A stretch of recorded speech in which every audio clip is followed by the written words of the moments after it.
খবর 24 সাথে আপনাকে স্বাগত। নতুন নতুন খবর জানার জন্য আমাদের চ্যানেলে চোখ রাখুন। নমস্কার, খবর 24 সাথে আপনাদের স্বাগত। দর্শক, ইসরায়েলের ওপর নতুন করে রকেট হামলা শুরু করলো লেবাননের সশস্ত্র গোষ্ঠী হিজবুল্লাহ। এই গোষ্ঠীকে ইরান সহায়তা করে থাকে। ইরানে হামাসের রাজনৈতিক বিভাগের প্রধান ইসমাইল হানিয়াকে হত্যার পর আক্রমণের ঝাঁজ তারা বাড়িয়ে দিয়েছে। স্থানীয় সময় অনুযায়ী শনিবার হিজবুল্লাহর রকেট মুহু আছড়ে পড়ে ইসরায়েলের মাটিতে। তাতে বেশ কয়েকজনের মৃত্যু হয়েছে বলে দাবি করেছে এবং হামলার দায় স্বীকার করে নিয়েছে হিজবুল্লাহ। ইসরায়েলের কয়েকজন সাধারণ নাগরিকও এই হামলায় প্রাণ হারিয়েছেন, যদিও ইসরায়েলের দাবি তাদের অত্যাধুনিক ডোম সিস্টেমের মাধ্যমে হিজবুল্লাহর ছোঁড়া অধিকাংশ রকেট মাটি ছোঁয়ার আগেই গুড়িয়ে দেওয়া হয়েছে।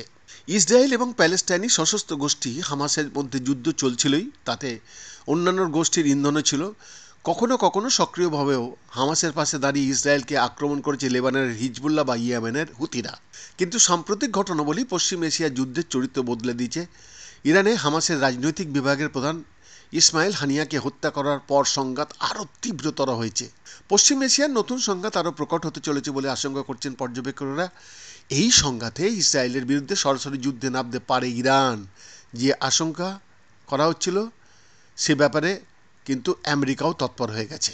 হিজবুল্লাহর তরফে হামলার কারণ হিসাবে হানিয়া হত্যার কথা উল্লেখ করা হয়নি, কিন্তু তারা জানিয়েছেন সম্প্রতি লেবাননের 2 গ্রামে ইসরায়েলের রকেট বর্ষণ এবং হিজবুল্লাহর সামরিক বাহিনীর সিনিয়র কমান্ডারকে হত্যার বদলা নিতে এই হামলা চালানো হয়েছে।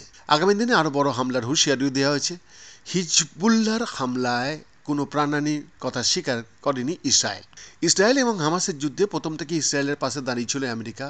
হানিয়া হত্যার পর ইরান বদলা নিতে পারে বলে আশঙ্কা করে আগেভাগেই তারা পশ্চিম এশিয়ায় মোতায়েন করা সেনার সংখ্যা বৃদ্ধি করেছে।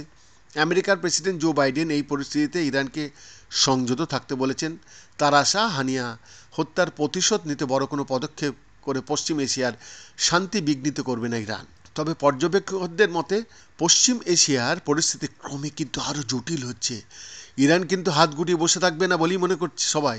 সেক্ষেত্রে ইরান ইসরায়েল সংঘাত এবং আমেরিকার হস্তক্ষেপ আগামী দিনে যুদ্ধকে তীব্রতর করে তৃতীয় বিশ্বযুদ্ধের দিকে নিয়ে যেতেও পারে। বৈদ্যনাথ দাসের রিপোর্ট, খবর 24/7।